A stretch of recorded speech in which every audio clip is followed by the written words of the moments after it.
Sister wanted some information on the excavator that I'm using and my ditching bucket on it. This ditching bucket is 8 foot wide, 3.5 foot deep, 3 foot tall. Not sure on the yardage, probably a yard, maybe 2 if you heap it up.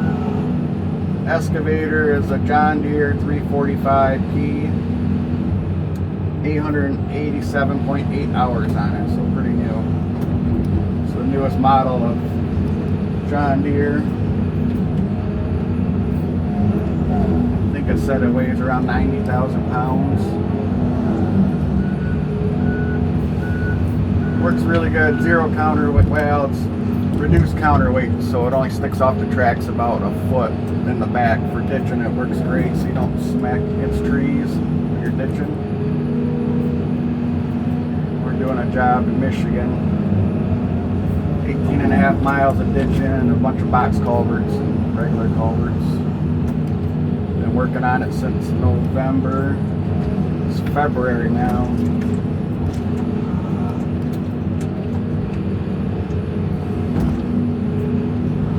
If you have any more questions, just put them down in the comments and I'll answer them whenever I can. Thank you very much.